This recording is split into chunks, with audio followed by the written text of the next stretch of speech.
Hi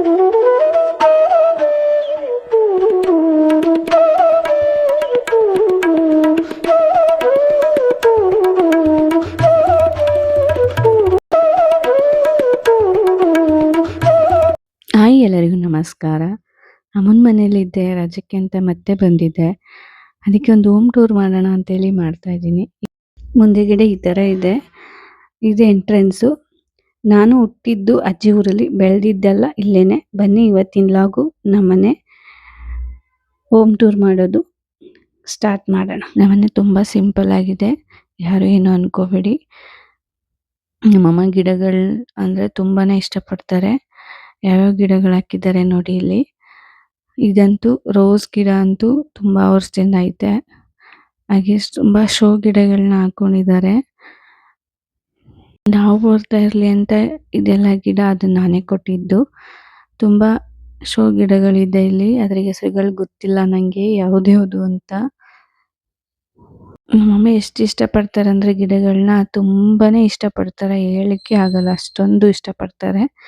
ಹಂಗೆ ಇದು ಮನೆ ಮುಂದೆ ರೋಡು, ಇದು ಸೂಜಿ ಮಲ್ಲಿಗೆ ಗಿಡನೂ ಕೂಡ ಹಾಕೊಂಡಿದ್ದಾರೆ. ಹಂಗೆ 2 ಥರ ಎಲೆ ಹಾಕೊಂಡಿದ್ದಾರೆ. ಇದು ಮೆಣಸಿನ ಗಿಡ, ಮೆಣಸಿನ ಎಲೆ. ಹಾಗೆ ಮಾಮೂಲಿ ನಾವು ತಿಂತೀವಲ್ಲ ಎಲೆ, ಅದನ್ನು ಕೂಡ ಹಾಕೊಂಡಿದ್ದಾರೆ. ಇದಂತೂ ಹೂ ಜಾಸ್ತಿನೇ ಬಿಡ್ತಾ ಇರುತ್ತೆ. ನಮ್ಮಮ್ಮ ನನಗೂ ತಂದ್ಕೊಟ್ಟಿದ್ರು, ಆ ಕಡ್ಡಿ ಬೇರೆ ಹಾಕಿದ್ರೆ ಸಾಕು ಬಂದ್ಬಿಡುತ್ತೆ ಅಂತ. ಇಲ್ಲೂ ಕೂಡ ಸೋ ಗಿಡಗಳು ಸುಮಾರು ಹಾಕೊಂಡಿದ್ದಾರೆ.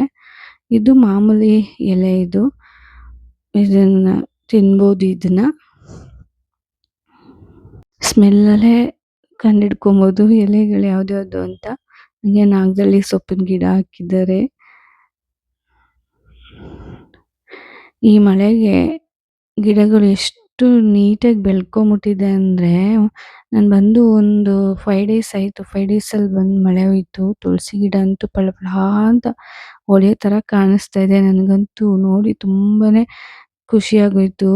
ಅಷ್ಟು ಚೆನ್ನಾಗಿ ಆ ಮಳೆ ನೀರಿಗೆ ಒಂಥರ ಗ್ಲೋ ಆಗಿ ಕಾಣಿಸ್ತದಲ್ಲ, ಆ ಥರ ಕಾಣಿಸ್ತಾ ಇದೆ ತುಳಸಿ ಗಿಡ. ನೋಡ್ತಾನೆ ಇರಬೇಕಲ್ಲ ಅನಿಸ್ತಿತ್ತು. ತುಳಸಿ ಗಿಡ ಒಂದ್ಸಲ ಮಳೆ ಹೊಯ್ದುಬಿಟ್ರೆ ಗಿಡಗಳು ಅದ್ರ ಚಂದನೇ ಚೇಂಜ್ ಮಾಡ್ಕೊಂಬಿಡುತ್ತೆ. ಈಗ ಹಿಂದೆಗಡೆ ಇದು ಗಲ್ಲಿ ಹಿಂದೆಗಡೆ ಒಂದು ಕೊಟ್ಟಿಗೆ ಥರ ಮಾಡ್ಕೊಂಡಿದ್ದೀವಿ. ಇಲ್ಲಿ ಅಮ್ಮ ಮರಿ ಇತ್ತು, ಮರಿನ ಕಟ್ಟಾಕ್ತಾ ಇದ್ರು. ಇವಾಗ ಮರಿ ಇಲ್ಲ. ಹಾಗೆ ಬಟ್ಟೆಗಳನ್ನೆಲ್ಲ ಅಂದ್ಕೊಂಡಿದ್ದಾರೆ. ಮೊನ್ನೆ ಅಷ್ಟೇ ನಾವು ಮರಿ ಒಪ್ಪಿಸಿದ್ವಿ, ಅರ್ಕೆ ಮರಿನ. ಅದರಿಂದ ಎಲ್ಲ ಬಟ್ಟೆಗಳನ್ನ ಹಿಂದೆಗಡೆ ಹಾಕೊಂಡ್ಬಿಟ್ಟಿದ್ರು. ಅದನ್ನು ಮರ್ಚೋಣ ಅಂತೇಳಿ ಹಾಕೊಂಡಿದ್ದಾರೆ. ನಾವು ಚಾಮುಂಡೇಶ್ವರಿಗೆ ಅರ್ಕೆ ಮಾಡ್ಕೊಂಡಿದ್ವಿ, ಸೊ ಅದಕ್ಕೋಸ್ಕರ ಮತ್ತೆ ಬಂದಿದ್ದೆ ನಾನು ಆ ಮರಿ ಒಪ್ಸೋಕ್ಕೆ ಅಂತೇಳಿ. ಆಯಿತು, ಅದು ತುಂಬ ಒಂದು 5-6 ವರ್ಷದಿಂದ ಬಿಟ್ಕೊಂಡಿದ್ವಿ ಮರಿನ. ನಾವೊಂದು 2 ವರ್ಷದಿಂದ ಟ್ರೈ ಮಾಡಿದ್ವಿ ಒಪ್ಪಿಸ್ಬಿಡೋಣ ಅಂತ. ಬಟ್ ನಾವು ಎಷ್ಟೇ ಟ್ರೈ ಮಾಡಿದ್ರು ನಾವು ಅಂದ್ಕೊಂಡಾಗ ಒಪ್ಪಿಸ್ಕೊಳ್ಳಿಲ್ಲ ಅಮ್ಮ. ಒಳ್ಳೆಯ ಒಂದು ಅವಕಾಶ ಮಾಡಿಕೊಟ್ಲು ಈ ಟೈಮಲ್ಲಿ, ರಜದ ಟೈಮಲ್ಲಿ ಒಪ್ಪಿಸ್ಕೊಂಡ್ಲು. ಇದೆ ಮರಿ ಒಪ್ಪಿಸಿದ್ದು. ಇದನ್ನು ತಣ ಅಂತ ಹೇಳ್ತಾರೆ. ತುಂಬಾ ಫ್ಯಾಟ್ ಆಗಿಬಿಟ್ಟಿತ್ತು ಮರಿ. ನಾವು ಮನೆಯಲ್ಲೇ ಬೆಳೀತಾ ಇದ್ವಿ, ಮರಿನ ಮನೆಯಲ್ಲೇ ಸಾಕ್ತಾ ಇದ್ವಿ. ಅದರಿಂದ ಅಷ್ಟೊಂದು ಫ್ಯಾಟ್ ಆಗಿಬಿಟ್ಟಿದೆ. ಹೊರಗಡೆ ಹಟ್ಕೊಂಡೋಗಿ ಮೇಯಿಸ್ಕೊಬಂದಿದ್ರೆ ಅಷ್ಟೊಂದು ಫ್ಯಾಟ್ ಆಗ್ತಿರ್ಲಿಲ್ಲ. ಇದು ಹಿಂದೆಗಡೆ ಅಮ್ಮ ಎಲ್ಲದೂ ವೇಸ್ಟೇಜ್ನೆಲ್ಲ ಇಲ್ಲಿ ಇಟ್ಕೊಂಡಿದ್ದಾರೆ. 2 ಕೋಳಿನೂ ಕೂಡ ಇತ್ತು, ಅದು ಕೂಡ ಒಪ್ಪಿಸ್ಬಿಟ್ವಿ. ಹಿಂದೆಗಡೆ ಇಷ್ಟು ಇದ್ವು. ಇವಾಗ ಅಮ್ಮ ಈ ಥರ ಬಳಕೆ ಮಾಡ್ಕೊತಿದ್ದಾರೆ. ಇನ್ನು ಹಿತ್ಲ ಕಡೆ ಗಿಡಗಳನ್ನ ಇಷ್ಟೊಂದು ಹಾಕ್ಕೊಂಡಿದ್ದಾರೆ. ನುಗ್ಗೆ ಮರ, ಮತ್ತು ಇದು ಬಟರ್ ಫ್ರೂಟ್ ಮರ, ಮತ್ತು ಕರಿಬೇವಿನ ಗಿಡ, ಮತ್ತು ನಿಂಬೆ ಗಿಡ, 2 ತೆಂಗಿನ ಗಿಡ ಇವಾಗ ಬೆಳೀತಾ ಇದೆ. ಸುಮಾರು ಗಿಡಗಳಂತೂ ಇದೆ ಇಲ್ಲಿ. ಕನಕಾಂಬರ ಹೂವಂತೂ ತುಂಬಾ ಇತ್ತು, ಅಮ್ಮ ಕಿತ್ತಾಕ್ಬಿಟ್ಟಿದ್ದಾರೆ. ಇನ್ನು ಬನ್ನಿ, ಇಷ್ಟು ಹೊರಗಡೆ ಆಯಿತು. ಈಗ ಎಂಟ್ರೆನ್ಸ್ ತೋರಿಸ್ಕೊಡ್ತೀನಿ. ಇದು ಎಂಟ್ರಿ ನಮ್ಮ ಮನೆಯಿಂದ. ಫಸ್ಟೇ ನಾವು ಆ ಕಡೆ ವಾಶ್ರೂಮ್ ಅಂದರೆ ಸ್ನಾನ ರೂಮ್ನ ಇದೆ, ಹಿಂದೆಗಡೆ ಬಾತ್ರೂಮ್ ಇರೋದು, ಇಲ್ಲಿ ಸ್ನಾನ ರೂಮ್ ಇರೋದು. ಇನ್ನು ಎಂಟ್ರಿ ಕೊಡ್ತಿದ್ದಂಗೆ ಹಾಲ್ ಥರ ಇದೆ ಇಲ್ಲಿ. ಇಲ್ಲೇ ಏನಾದ್ರು ನೆಂಟ್ರಿಗಳು ಬಂದರೆ ಇಲ್ಲೇ ಕೂತ್ಕೊಳ್ಳೋದೆಲ್ಲ ಮಾಡೋದು. ಹಂಗೆ ಅಮ್ಮ ಈ ಕಡೆ ಒಂದು ಕಾಟ್ ಇಟ್ಕೊಂಡಿದ್ದಾರೆ. ಹಾಗೆ ಹಂಗೆ ಆ ಕಡೆ ಬಲದ ಕಡೆ ಎಂಟ್ರಿ ಕೊಡ್ತಿದ್ದಂಗೆನೆ ಅಡಿಗೆ ರೂಮಲ್ಲ ಇದು ರೂಮು. ಆದ್ರೆ ಅಮ್ಮ ಅಡಿಗೆ ರೂಮ್ ತರ ಮಾಡ್ಕೊಂಡಿದ್ದಾರೆ. ಯಾಕಂದ್ರೆ ಅವ್ರಿಗೆ ಮಂಡಿ ನೋವಿರೋದ್ರಿಂದ ನಿಂತ್ಕೊಂಡು ಅಡ್ಗೆ ಮಾಡಲ್ಲ. ಕೆಳಗಡೆನೆ ಸ್ಟವ್ ಇಟ್ಕೊಂಡು ಅಡ್ಗೆ ಮಾಡ್ತಾರೆ. ಸುಮ್ನೆ ಸೆಲ್ಫ್ ಕಲ್ಲು ಕಟ್ಸ್ಕೊಂಡಿದಾರೆ. ಏನಾದ್ರು ಬಂದ್ರೆ ನಿಂತ್ಕೊಂಡ್ ಮಾಡ್ಲಿ ಅಂತ. ಹಾಗೆ ಅಡ್ಗೆ ಮನೆ ಇಲ್ಲಿ ಏನೋ ಅಮ್ಮ ಜಾಸ್ತಿ ಇನ್ನೂ ಡಬ್ಬಗಳೇನ್ ಜೋಡ್ಸ್ಕೊಂಡಿಲ್ಲ. ಹಬ್ಬ ಇತ್ತಲ್ಲ ಎಲ್ಲ ತೊಳ್ದು ಎತ್ತಿಟ್ಬಿಟ್ಟಿದ್ದಾರೆ.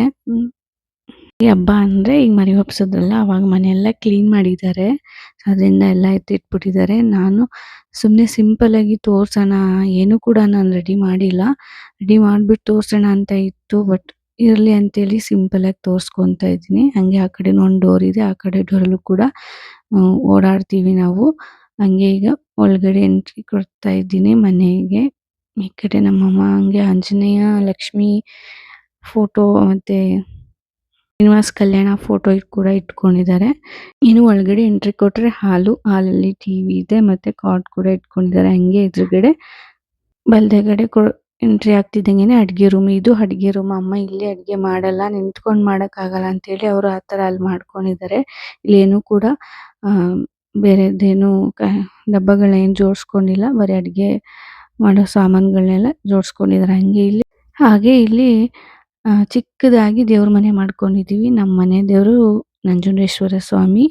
ಹಾಗೆ ಹೆಣ್ದೇವ್ರು ಬಂದು ರಣದ ಕಾಳಿ ಅಂತ, ಅದು ಪಾಂಡವಪುರದಲ್ಲಿ ಇದೆ. ಹಾಗೆ ಹಿಂಗೆ ಮುಂದೆ ಹೋಗ್ತಿದ್ದಂಗೆನೆ ಆ ಕಡೆ ಒಂದು ರೂಮ್ ಇದೆ. ಅಲ್ಲಿ ಅಮ್ಮ ರೇಷನ್ಸ್ ಎಲ್ಲ ಜೋಡಿಸಿಟ್ಕೊಂಡಿದ್ದಾರೆ.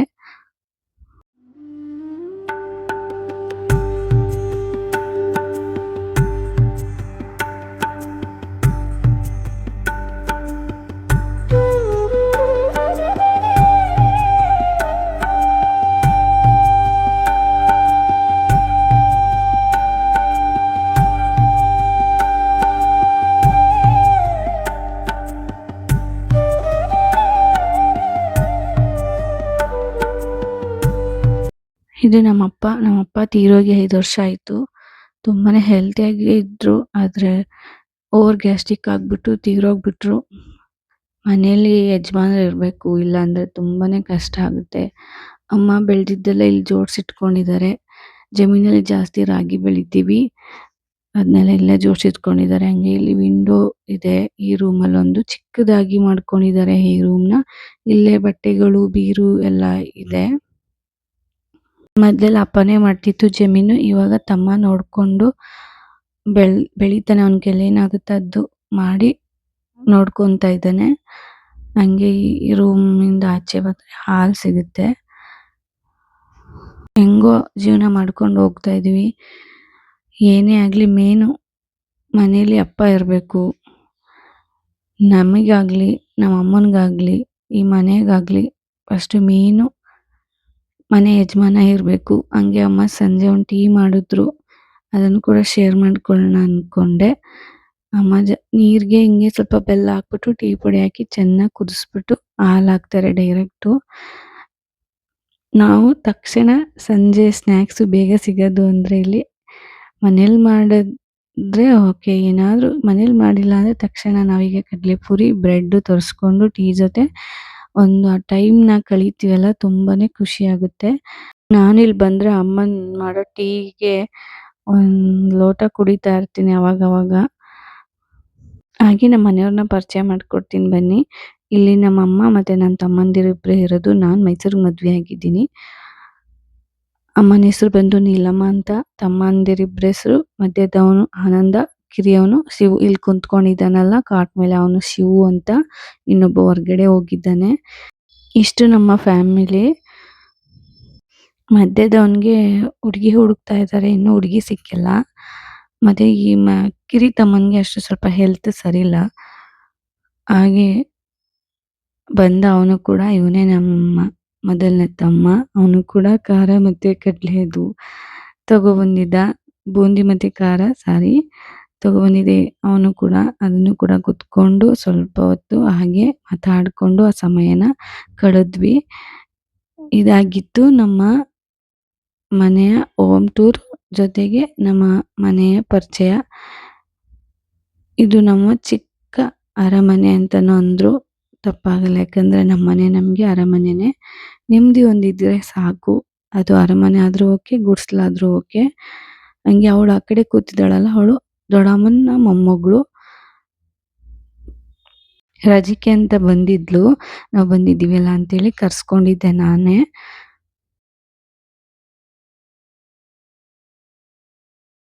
ಹಂಗೆ ಸ್ವಲ್ಪ ಬಟ್ಟೆ ಇತ್ತು. ಬಟ್ಟೆ ತಗೊಬಂದಿದ್ದೆ ನಾನು. ಅಲ್ಲಿ ನಮ್ಮ ದೊಡ್ಡಮ್ಮನ ಮೊಮ್ಮಗಳಿದ್ದಾಳಲ್ಲ, ಅವಳಿಗೆ ನನ್ನ ಬಟ್ಟೆಗಳೆಲ್ಲ ಸ್ವಲ್ಪ ಇತ್ತು. ಅದನ್ನ ಅವಳಿಗೆ ಚಿಕ್ಕದು ಮಾಡ್ಕೊಡ್ತಾ ಇದ್ದೀನಿ.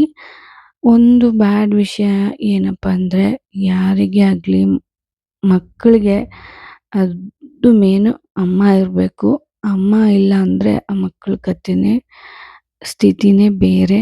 ಇವಳಿಗೂ ಕೂಡ ಅಮ್ಮ ಇಲ್ಲ. ಅಮ್ಮ ಚಿಕ್ಕಂದ್ರಲ್ಲೇ ಕಳ್ದೋಗ್ಬಿಟ್ರು. ಕಳ್ದೋಗ್ಬಿಟ್ರು ಅಂದ್ರೆ ನೀವೇ ಅರ್ಥ ಮಾಡ್ಕೊಳ್ಳಿ. ಎಷ್ಟು ಕಷ್ಟ ಆಗ್ತಿದೆ ಅಂದ್ರೆ ಅವಳಿಗೆ. ನಾವು ಈ ಚಿಕ್ಕ ವಯಸ್ಸಿಗೆನೆ ಅವಳು ಅಮ್ಮನ್ ಇಲ್ಲದೆ ಇರೋ ದಿನಗಳನ್ನ ಅನುಭವಿಸ್ತಿದ್ದಾಳೆ. ಅದನ್ನ ನಾವು ನೋಡಿದ್ರು ಕೂಡ ಬೇಜಾರಾಗುತ್ತೆ.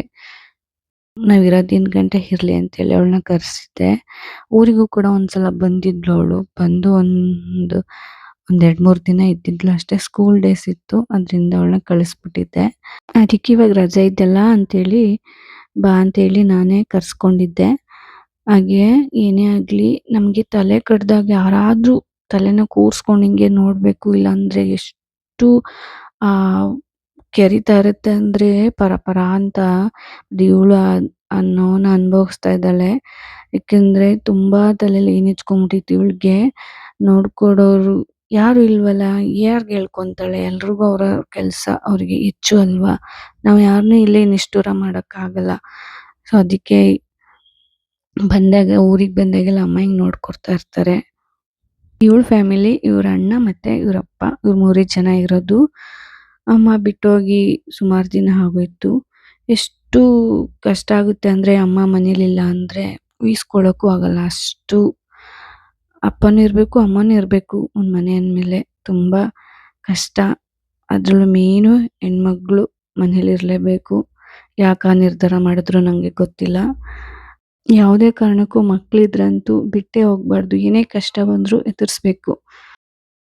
ಜೀವನ ಸಾಗಿಸ್ಕೊಂಡು ಹೋಗ್ತಾ ಇದ್ದಾರೆ. ನಮ್ಮ ಕೈಲಿ ಎಷ್ಟಾಗುತ್ತೆ ಅಷ್ಟು ಸಹಾಯ ಮಾಡ್ತಾ ಇರ್ತೀನಿ. ನಮ್ಮ ಅಮ್ಮನೂ ಮಾಡ್ತಿರ್ತಾರೆ, ನಾನು ಕೂಡ ಮಾಡ್ತಿರ್ತೀವಿ. ನಮ್ಮ ಫ್ಯಾಮಿಲಿನೂ ಕೂಡ ಅವ್ರಿಗೆ ಮಾಡ್ತಾ ಇರುತ್ತೆ. ಅವಳು ಚಿಕ್ಕವಳು ಇದ್ದಾಗಿಂದನೇ ಅಪ್ಪನಿಗೆ ನೋಡ್ಕೋತಾ ಇರೋದು, ಅವರಪ್ಪನೇ. ನಾವು ಅವಾಗ ಹಿಂಗೆ ಕರ್ಸ್ಕೊಂಡು ಅವಳನ್ನ ನೋಡ್ಕೋತಾ ಇರ್ತೀವಿ. ಈಗ ಬೆಳಿಗ್ಗೆ ಅಮ್ಮ ಫಿಶ್ ಸಾಂಬಾರ್ ಮಾಡ್ಕೊಟ್ಟಿದ್ರು. ಊರಿಗೆ ಹೊರಡೋ ಟೈಮ್ ಬಿಡ್ತು. ರಜಾ ದಿನಗಳನ್ನ ಅಮ್ಮನ ಮೇಲೆ ತುಂಬಾ ದಿನ ಕಳೆದ್ವಿ. ಹರಕೆ ಇತ್ತಲ್ಲ, ಅದಕ್ಕೋಸ್ಕರನೇ ಬಂದಿದ್ದು. ಬಂದು ಮತ್ತೆ 1 ವಾರ ಉಳ್ಕೊಂಡಿದ್ವಿ. ಹೊರಟ್ರೆ ಇನ್ನು ಸದ್ಯಕ್ಕೆ ಬರೋದಿಲ್ಲ ಇನ್ನು ಇಲ್ಲಿಗೆ. ಸ್ಕೂಲ್ ಸ್ಟಾರ್ಟ್ ಆಗೋಯ್ತು ಇನ್ನು. ನಂಗೆ ಅಮ್ಮ ಸ್ವಲ್ಪ ಕಡೆಯ ಏನೋ ತಗೊಂಡಿದ್ರು ಅನ್ಸುತ್ತೆ. ಅದನ್ನ ತಗೊಂಡಿದ್ದೆ, ತಗೊಂಡು ಹೋಗಿರು, ನಾನು ಬರ್ತೀನಿ ಅಂತ ಹೇಳ್ಬಿಟ್ಟು ಅದನ್ನು ಕೂಡ ಕೊಟ್ಟು ಕಳಿಸಿದ್ರು. ಅಂದ್ರೆ ಅಮ್ಮನ ಮನೆಯದು ಕಡಾಯ ಅದು. ಯಾವುದೇ ಕಾರಣಕ್ಕೂ ನಮ್ಮಮ್ಮ ಅಂತೂ ಬರ್ಗಿಲ್ಲಂತೂ ನನ್ನಂತೂ ಒಂದು ದಿನನೂ ಕಳಿಸಿಲ್ಲ. ರೇಷನ್ ಜೊತೆಗೆ ದುಡ್ಡು ಕೂಡ ಕೊಟ್ಟು ಕಳಿಸ್ತಾರೆ. ಅದೇ ಖುಷಿ ನಂಗೆ. ಯಾವಾಗ್ಲೂ ಇರಲಿ ಭಾಗ್ಯ ನನಗೆ ಅಂತ ನಾನೇ ಕೇಳ್ಕೊತೀನಪ್ಪ. ಹೋಮ್ ಟೂರ್ ಅಂತ ಹೇಳ್ಬಿಟ್ಟು ಮನೆ ವಿಚಾರನೆಲ್ಲ ಹೇಳ್ಕೊತಾವಳೆ ಅಂತ ಅನ್ಕೊಳಕ್ ಹೋಗ್ಬೇಡಿ. ಮನೆ ಅಂತ ಬಂತಲ್ಲ, ಅದಕ್ಕೆ ಇಷ್ಟು ವಿಚಾರಗಳನ್ನ ಹೇಳ್ಕೊಂಡೆ. ಇದಾಗಿತ್ತು ನನ್ನ ಹೋಮ್ ಟೂರ್ ಲಾಗು. ಊರಿಗೆ ಬಂದ್ವಿ. ಇಷ್ಟ ಆದರೆ ಲೈಕ್ ಮಾಡಿ, ನನ್ನ ಚಾನಲ್ನ ಸಬ್ಸ್ಕ್ರೈಬ್ ಮಾಡಿ. Thank you for watching.